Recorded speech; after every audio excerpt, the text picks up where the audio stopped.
তাড়াতাড়ি যেতে হবে, অনেক দেরি হয়ে গেছে। বাবা দাঁড়াও, মসজিদের উন্নয়নের জন্য কিছু টাকা সাহায্য করো। মসজিদে তো দানও করার দরকার। চাচা এই নেন। ধন্যবাদ, আল্লাহ তোমার সবকিছুতে বরকত দান করুক। আসসালামু আলাইকুম। ওয়ালাইকুম আসসালাম।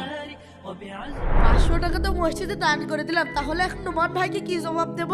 আল্লাহ তুমি আমাকে সাহায্য করো। ভাই কিরে, এই নেন আপনার টাকা। তো টাকা দিতে এত দেরি হলো কেন?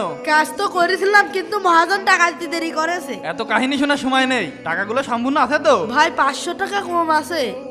কই, এখানে তো 2000 টাকাই আছে। কি বলছেন ভাই? দেখে তো 1 2 3 4। দেখ, যা এখান থেকে, মজা করার জায়গা পাই না।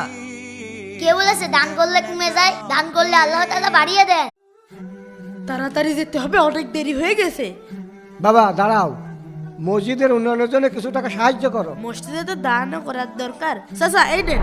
ধন্যবাদ, আল্লাহ তোমার সবকিছুতে বরকত দান করুক। আসসালামু আলাইকুম। ওয়ালাইকুম আসসালাম। 500 টাকা তো মসজিদে দান করে দিলাম, তাহলে এখন নোমান ভাইকে কি জবাব দেব? আল্লাহ তুমি আমাকে সাহায্য করো। ভাই কিরে, এই নেন আপনার টাকা। তো টাকা দিতে এত দেরি হলো কেন? কাজ তো করেছিলাম, কিন্তু মহাজন টাকা দিতে দেরি করেছে। এত কাহিনী শোনার সময় নেই, টাকাগুলো সম্পূর্ণ আছে তো? ভাই 500 টাকা কম আছে। কই, এখানে তো 2000 টাকাই আছে। কি বলছেন ভাই? দেখে তো 1 2 3 4। দেখ, যা এখান থেকে, মজা করার জায়গা পাই না। কে বলেছে দান করলে কমে যায়? দান করলে আল্লাহ তাআলা বাড়িয়ে দেন।